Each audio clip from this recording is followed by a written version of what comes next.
जय बोले राम साहब पीर की। राष्ट्रीय लोकतांत्रिक पार्टी आरएलपी एएसपी गठबंधन, राष्ट्रीय लोकतांत्रिक पार्टी आजाद समाज पार्टी के हमारे संयुक्त गठबंधन के उम्मीदवार आरएलपी के प्रदेश अध्यक्ष और आप सबके चेते 5 साल जिन्होंने आपकी सेवा की और गोपालगढ़ क्षेत्र के सारे समाज को परिवार की तरह लेके चले।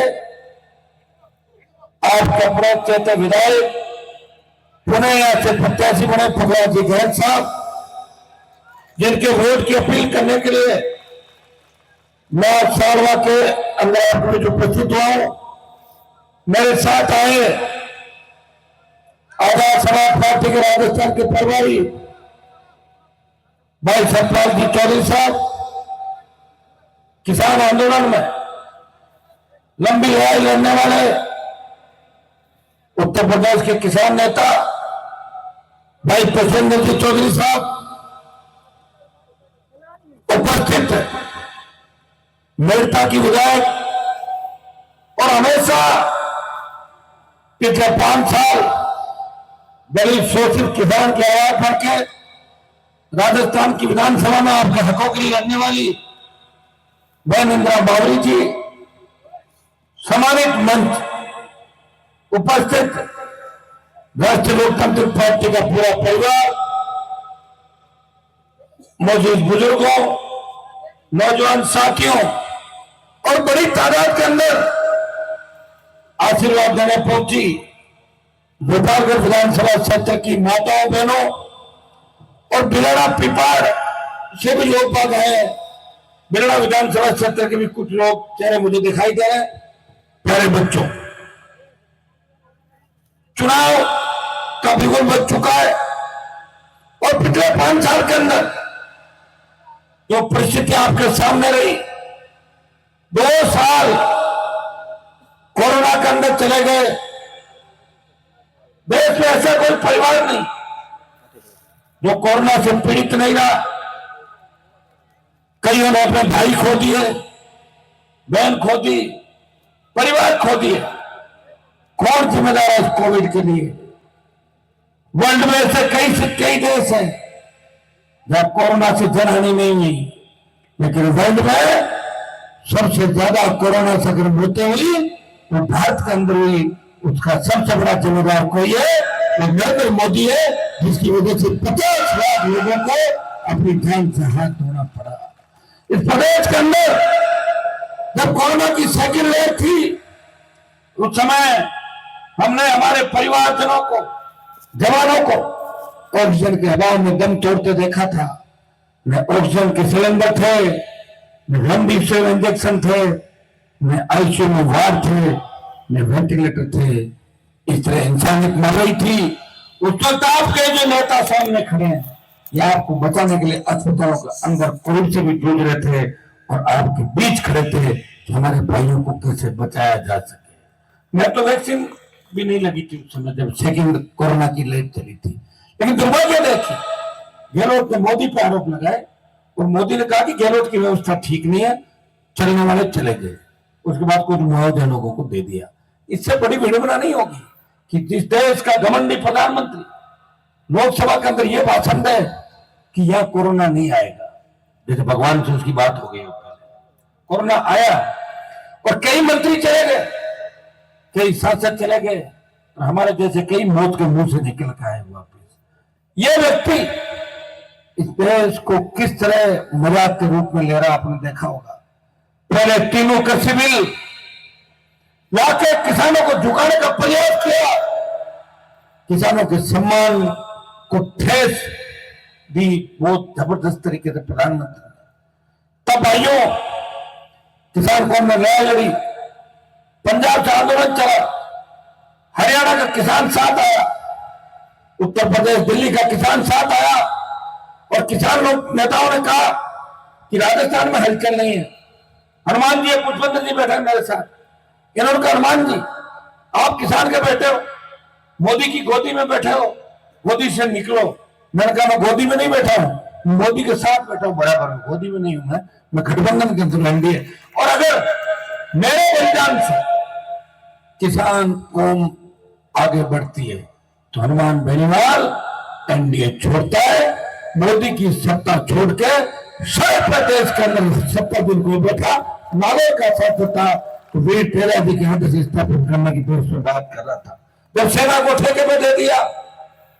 आज लोग कहते हैं हनुमान जी के पास तो लड़के हैं, तो लड़कों को बिगाड़ रहे हैं। सेना के अंदर सबसे ज्यादा कौन जाता है? लड़के। किनके लड़के? किसानों के लड़के। जब सेना को ठेके में दे दिया, मैं कांग्रेस बीजेपी को नेताओं से पूछना चाहता हूं, तब कहां सो गए थे? कौन से बिल में छुप गए थे? आप जाके आंदोलन किया तो नहीं बच्चों के लिए? नशा सड़क पर आए तो नहीं? ये वो धरती है जहां जोधपुर से 2 लाख जवानों की रैली करके प्रधानमंत्री को चेतावनी दी, आ रहे हैं दिल्ली की तरफ, तैयार हो जाओ मोदी जी। उसका परिणाम ये हुआ कि मोदी ने पहले 25% अग्निवीर को आर्मी में रख के 75 को वापस देने की बात करी थी, अब 50% सेना में एडजस्ट करेंगे, 50 को वापस भेजेंगे, आधा बढ़ गया है। और जो बचा हुआ है ये सेमीफाइनल है, इसमें वोट की चोट से भारतीय जनता पार्टी को हर राजस्थान के अंदर भाजपा किसानों की सबसे बड़ी दुश्मन पार्टी है। मैं बीजेपी के अंदर लेके आया हूं, मैंने देखा है किसान का नाम आते ही इनके नेताओं के मुंह पे हंसी छूटती है कि किसान दलित शोषित को मजाक के रूप में लेते हैं। वोट के समय तो आप याद करेंगे, मोदी हो सकता है कि 2-3 जयकारा भी लगा दें, लेकिन ये याद रखना कि मोदी को तेजा जी किसने याद दिलाया? मैंने ही दिलाया था तेजा जी याद। पहले तेजा जी को नहीं जानता था, जब मैं चुन के गया तब मैंने कहा था तेजा जी महाराज की थे लोकसभा के अंदर बोली, तो राजनाथ सिंह जी, मोदी जी, अमित शाह साथ बैठे थे, तो बोले हुई तेजा जी? तेजा जी कौन है? मैंने कहा यही है, आगे देखना आप कौन है, धीरे धीरे पता लग जाएगा। तो मैंने ही प्रयास, और ये जो अलग अलग जयकारे लग रहे हैं ना जातियों के, हनुमान बेनीवाल के संघर्ष का ही परिणाम है।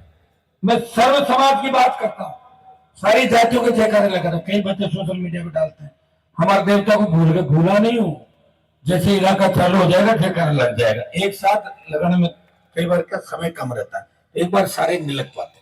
कोशिश करते हैं कि सारे जयकारे हम लगाएं, प्रयास करते हैं, लेकिन एक दिन में अगर 2 बार लगा दें और 3 बार छूट जाए, उनको नाराज नहीं होना चाहिए कि हम तो उस कौम से आते हैं जिस कौम ने सबके जयकारे ही लगाए, जिस कौम ने हर धर्म, हर पंथ और हर संप्रदाय को अपनाया भाईचारे के लिए।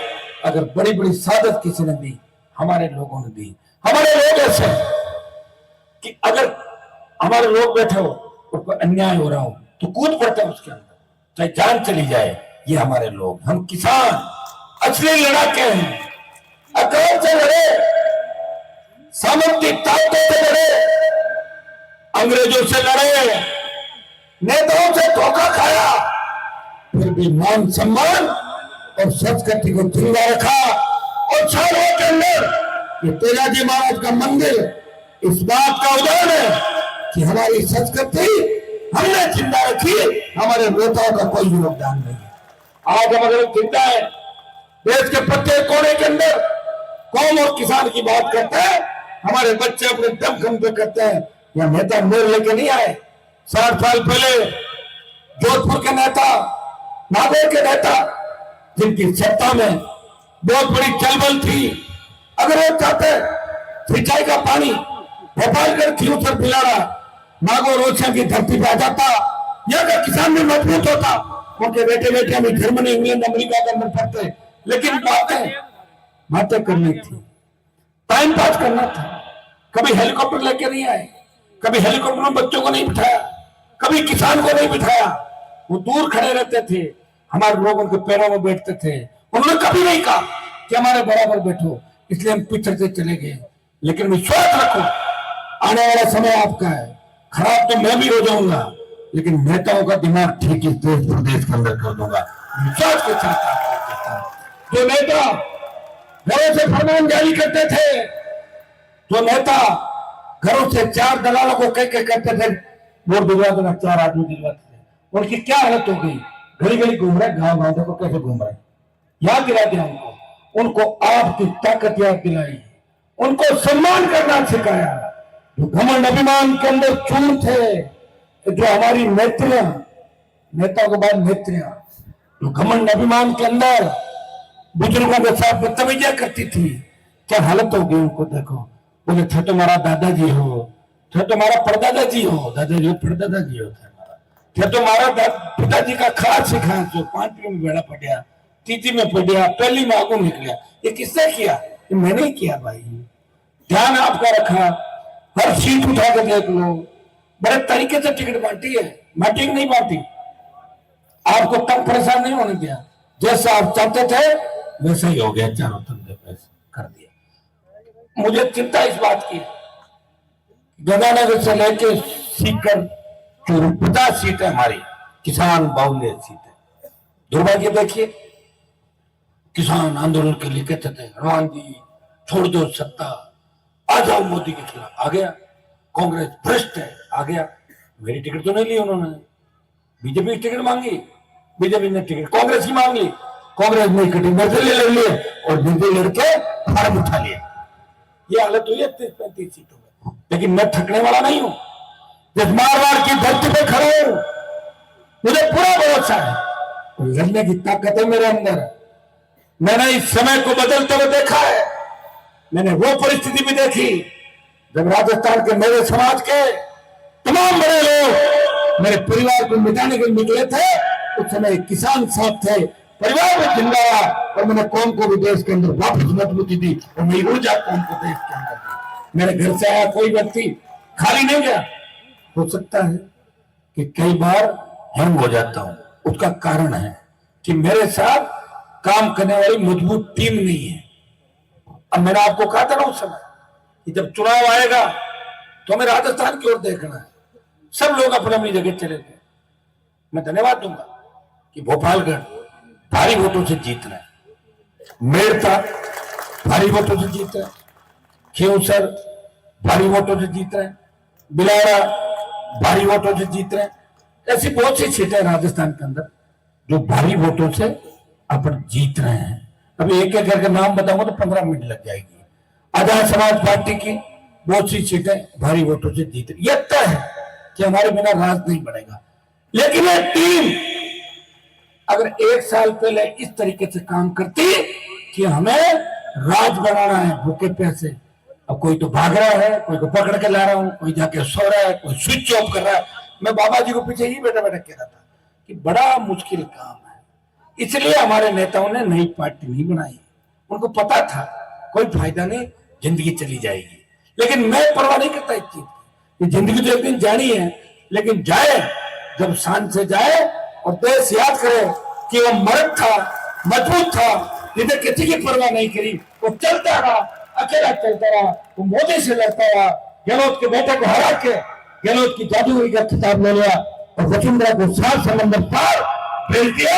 उसकी औकात दिला दी याद राजस्थान के अंदर, जिसने हार्डकोर अपराधियों को भगा दिया, जिसने किसान को उनका नाम देश के अंदर ऊंचा किया, जिसके नाम से किसान के बच्चों में हिलचल हो जाती है। तो तेजाजी के ठिकाने को धौलपुर चंबल के बीड़ से लेकर जैसलमेर के धौरों तक, डूंगरपुर से लेकर गंगानगर तक किसान को उनके बच्चों को तेजाजी के ठिकाने के साथ संगठित किया और सिंहासन का रास्ता दिखाया कि आगे बढ़ो, सिंहासन तुम्हारा इंतजार कर रहा है।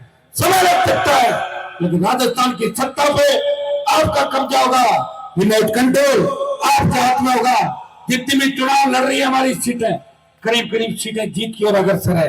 कल से भाई चंद्रशेखर आजाद और हम साथ निकलेंगे। वो मध्य प्रदेश के चुनाव के अंदर थे। हम प्रयास करेंगे कि 50, 55, 60 जगह जितनी हम मीटिंग कर सके, जितने हमने कार्यक्रम अलग अलग किए, हम चाहेंगे धुआंधार तरीके से कार्यक्रम करें और सोशल मीडिया के माध्यम से आप सारे जवान, मैं धन्यवाद दूंगा भीम आर्मी के नौजवानों को कि मजबूती के साथ राजस्थान के अंदर राष्ट्रीय लोकतांत्रिक पार्टी गठबंधन के साथ लगे हुए हैं। जब नई ऊर्जा प्रदेश के नौजवान और किसानों को मिली। भाइयों एक एक चीज याद रखनी, जब हम कोई चीज खरीदते हैं तो थोक में जाके लेते हैं। ये वोट है और वोट से ही सब कुछ चलता है। समय के साथ जो आदमी नहीं जागता उस समय जाने के बाद बहुत पछताता है। आप इन सीटों को तो आपको लाना ही है जो पहले आरएलपी की थी, आसपास की सीटों को भी ध्यान देना है। गोपालगढ़ के जवानों को आग्रह करूंगा, पिपाड़ बिलारा हमारा पूरा लगता हुआ इलाका, बिलारा का पूरा इलाका पिपाड़ से चालू हो जाता है।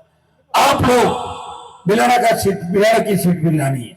लूड़ी के अंदर प्रत्याशी को नहीं देखना कि प्रत्याशी, एक दिन मुझे कह रहा था कि साहब प्रत्याशी थोड़ा सा सीधा है तो टेढ़ा अगर होता है तो तुमको तो टेढ़ा है, सीधा होता है तो सीधा थारा कहेंगे ना प्रत्याशी। वोट डाल दो, वोट तो देना ही है, वोट घर पे थोड़ी रखोगे, मुझे देख कर दो ना वोट कि हनुमान जी तो ठीक है, देख के दो वोट। माहौल बन जाएगा, एक दिन के अंदर माहौल बन जाएगा, वोट मिल जाएंगे, सीट निकल जाएगी। पुखरा जी जब जीते थे, जब पुखरा जी टिकट नहीं मिला था तब आपको पता था क्या पुखरा जी एमएलए बने? पहले जानते थे क्या? आप लाए, घंटर बन के आए, एमएलए बन गए, दोबारा आपने कहा एमएलए बहुत अच्छा है, वापिस आप एमएलए बना रहे हो, तो आदमी को तो पूरी तैयार करेंगे। नूरी में भी जिताना है, सुस्ती नहीं लानी। 50,000 वोट डालने अपने को ले जाके 25-30,000 अगला ले आएगा, कितने वोट हुए? 80,000, जीत जाएगा। शेरगढ़ भी ठीक है मामला, डाल दो वोट जाके, 40-45,000 वोट डालना। आप तो वोट डालो ना, माहौल क्यों खराब करा रहे हो? कैंडिडेट या कोने और 5.5 फुट को 6 फुट को आपने ब्याह करना कैंडिडेट, कहीं मतलब था। आप तो मेरा ध्यान रखो ना सारे, अच्छा है, जिंदगी तो मेरी खराब हो रही 20 साल से। मंथन मत करो, वोट डालो, समय चला गया उसके बाद परेशान मत करना। मैं पहले बता दूं कि 23 की जो लड़ाई है, ये अंतिम लड़ाई मान लो इसको, क्योंकि 23 में अगर आशातीत सफलता नहीं मिली तो 28 आने में बहुत जोर आता है। 1 घंटे ही दौरान निकला सीधा 5 साल, वो भी सरकारों से लड़ते हुए। और मैं तो बहुत मजबूत हूँ, ये हमारे सामने पुलिस के लोग खड़े, कई नौकरी वाले, इनके एक ट्रांसफर कर दो, कोकाड़ मार जाओ घर, कहीं कराली बदली पार्टी होगी, घना नेता बना, होशियार बना, तो बहुत ज्यादा डरते हैं ट्रांसफर पार्टी से। जो ज्यादा पढ़ा लिखा है नौकरी करता है वो ज्यादा कमजोर है, जो कम पढ़ा लिखा है नौकरी नहीं करता ज्यादा मजबूत है। मैं नहीं कहता कि पढ़ लिख के कामयाब नहीं होना, लेकिन पढ़ लिख के कामयाब भी होना है, मजबूत भी रहना है। हर जगह कोई जरूरी नहीं कि ओपन मदद करो, कहीं पीछे से मदद कर दो, कहीं फोनो कर दो, फोन टैप और व्हाट्सएप कॉल कर दो, फेस टाइम कर दो, मैसेज लिख दो, भेज दो, हम चाय पुगाए दो, चाय बन जाओ, सारा आपस में।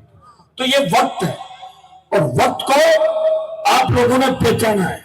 गोपालगढ़ वो धरती जहां लेवी के आंदोलन के अंदर तो कांग्रेस सरकार ने लेवी आंदोलन करे, किसानों में गोलियां बरसाई और आपके यहाँ के नेता सरकार में मंत्री थे, फिर भी झार समाज और माली समाज के नौजवानों ने शहादत की और लेवी को खत्म कराया राजस्थान के अंदर। ये गोपालगढ़ वो धरती है जिसने झार आरक्षण आंदोलन से लेके बिजली के जितने भी आंदोलन है उसमें बिगुल बजा, वो गोपालगढ़ की धरती से बजा। चिंगारी यहाँ से उठी वो ज्वालामुखी जयपुर के अंदर जाके पड़ी। तो उठो, आप तो ताकतवर हो, मुझे पता कि सीट को ले आओगे आप बहुत अच्छे वोटों से, आसपास भी फैल जाओ। नौजवानों को आग्रह करूंगा सोशल मीडिया के माध्यम से एक दूसरे की मदद करके जाके एक ही चीज का ध्यान रखो, चुनाव तक आरएलपी ज्यादा सीटें कैसे जीते। अब आरएलपी ज्यादा कहां से जीतेगी वो भी बता दूं, नागौर, जोधपुर, बाड़मेर 3 जिले, ठीक है, फिर आ गया बीकानेर जिला, हनुमानगढ़, गंगानगर में 1-1, 2-2 सीटों में ठीक है, सीकर में ठीक है, झुंझुनू में 1-2 जगह स्थिति अपनी ठीक है, अजमेर में ठीक स्थिति में, भीलवाड़ा में ठीक है, चित्तौड़ में ठीक है, उदयपुर में भी 1-8 सीट में टॉप पे सीट है, ठीक है टॉप के अंदर, करौली, सवाई माधोपुर में ठीक, आजाद समाज पार्टी, अलवर में ठीक है, भरतपुर में ठीक है, जयपुर में ठीक है, पाली में ठीक है, आपके और जो 5-7 जिले उनके अंदर अच्छी स्थिति में, ईस्ट के अंदर आजाद समाज पार्टी। अगर हम मिलकर अच्छी स्थिति में आ जाते हैं, मैं तो बीजेपी की आंधी चल रही है और मैं कांग्रेस की, और सत्ता की चाबी आपके हाथ में रहेगी। और सत्ता की चाबी अगर आपके हाथ में आ गई और आपकी चाबी से ताला खुला तो निश्चित रूप से किसान कौम के लिए स्वर्णिम काल राजस्थान के अंदर आ जाएगा। मैं विश्वास दिलाता हूं कि आप उसका रिमोट कंट्रोल आपके हाथ में होगा, आपके बच्चों को डिग्री से पहले रोजगार की गारंटी होगी, किसान का कर्जा माफ होगा, फ्री बिजली, सशक्त लोकायुक्त, और हमारी बहन बेटी रात को 12 बजे भी सड़क पर निकले, मजाले कोई सामने देख ले वैसे भी चल करेगी, उस घर के आंगन के अंदर घूम रही है। यह व्यवस्था अगर चाहते हो, आप चाहते हो कि स्थानीय रोजगार लोगों को मिले, आप चाहते हो कि खारिया के अंदर जो बिरला सीमेंट है, गोतन की जेके, बाड़मेर की तेल कंपनियों की दादागिरी ठीक हो, तो आपको आरएलपी पार्टी को मजबूत करना होगा। जैसे आरएलपी मजबूत हुई, अपने आप ठीक हो जाएगा, रिमोट कंट्रोल किसान के बेटों के हाथ आ जाएगा। सालवा के अंदर जब तेजाजी महाराज के मंदिर के कार्यक्रम में आया था, उस समय भी घोषणा करी और बाद में भी हमने और पुखराज जी ने काफी प्रयास किए, पीएससी से सीएससी की घोषणा करी थी। मैंने प्रयास भी किया, पुखराज जी ने प्रयास किया, लेकिन जमीन को लेकर थोड़ी सी कोई बात थी कि जमीन कम पड़ रही थी वहां पे। मैं आपको विश्वास दिलाता हूं, समय निकल गया था, इसको हम सीएससी में कर्मोन्नत कराने की कोशिश कर रहे थे। जल्दी ये सीएससी में कर्मोन्नत, मेरी भी बात का सवाल है और पुखराज जी की बात का सवाल है। कागज चल गया था, जमीन के नाम से मामला अटक गया, दोबारा जब आएंगे तो सालवा में सीएससी भी बनेगी। सालवा शहीदों की भूमि है, भारत माता की आजादी के आंदोलन से लेकर आज तक भारत माता की रखवाली के लिए सालवा के नौजवानों ने, किसान के बेटों ने हमेशा साधक दी, सालवा का नाम रोशन किया, समाज का नाम रोशन किया। मैं इस भूमि को वंदन करता हूं, मैं नमन करता हूं इनके सब साधकों को। और वीर तेजाजी महाराज के जो भव्य मंदिर बना के आपने राजस्थान में संदेश दिया, हमें, हम ताकतवर हैं, हम हमारे लोक देवता का मंदिर खुद बनाएंगे, और आपने खुद के सहयोग से बड़ा भव्य मंदिर बना के पूरे राजस्थान के अंदर उदाहरण पेश किया, और वही उदाहरण आप लोग विधानसभा के अंदर करेंगे। पुखराज जी जब मेरी बात हो रही थी, मेरी भी इच्छा थी, मैंने कहा एक कार्यक्रम सालवा के अंदर करो, हेलीकॉप्टर से सालवा बुजुर्गों के दर्शन करेंगे। और मंच पर जितने बुजुर्ग बैठे, ऐसा लग रहा है कि अब बच्चों ने सीख ले ली है, बच्चे सामने, बुजुर्गों को मतलब मामला ठीक है, अब बच्चे ठीक है स्थिति में, क्योंकि बुजुर्गों का सम्मान हमारी संस्कृति है।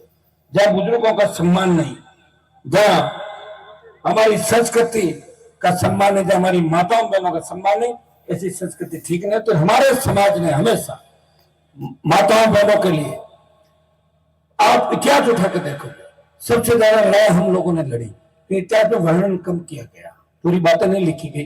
धीरे धीरे सारी बातें भी सामने आएगी। जिस वक्त का आपको इंतजार है तो वक्त भी आएगा। बच्चे छोटे जो टकटकी लगा के देख रहे हैं, तो बच्चों का समय भी आएगा। अच्छे स्कूल, अच्छे कॉलेज, अच्छे अस्पताल, अच्छी सड़कें, अच्छा पीने का पानी, जो जो आजादी के 70 साल बाद व्यवस्था ने, उन व्यवस्थाओं को पूरा करेंगे और भोपालगढ़ को विकास के नए आयाम देंगे, नया भोपालगढ़, नया राजस्थान बनाएंगे। पुखराज जी के लिए वोट की अपील आपसे करता हूँ। पुखराज जी की मैं गारंटी लेता हूँ, यह व्यक्ति सुख और दुख में मुझे छोड़ के नहीं गया। जब सरकार गिर रही थी, जब विधायकों की खरीद फरोख्त चल रही थी, तो पुखराज गर्ग, इंदिरा बावरी और छोटा भाई नारायण तीनों मेरे साथ थे। ये किसी बारे में नहीं गए, ये हमेशा भरोसे के साथ खड़े थे, और इसी भरोसे के साथ आप सबने इनको आपकी इच्छा पर पुनः भोपाल करते होता है। आप आशीर्वाद देके बड़े वोटों से जीत करना, मैं हमेशा आपके लिए संघर्ष करता रहूंगा। बहुत बहुत आपको धन्यवाद। जय हिंद।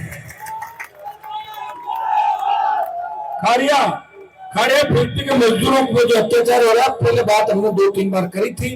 6 माह से धरने बैठे। मैं आपको विश्वास दिलाता हूं कि अभी चुनाव के दौरान ऐसी बात अपन नहीं करें। 5-7 दिन बाद जब भी इलेक्शन हो जाएंगे, रिजल्ट कुछ भी रहे वहां का, लेकिन मैं विश्वास दिलाता हूं इसमें मजदूरों की जीत कराएंगे और फैक्ट्री वालों का दिमाग ठीक करेंगे।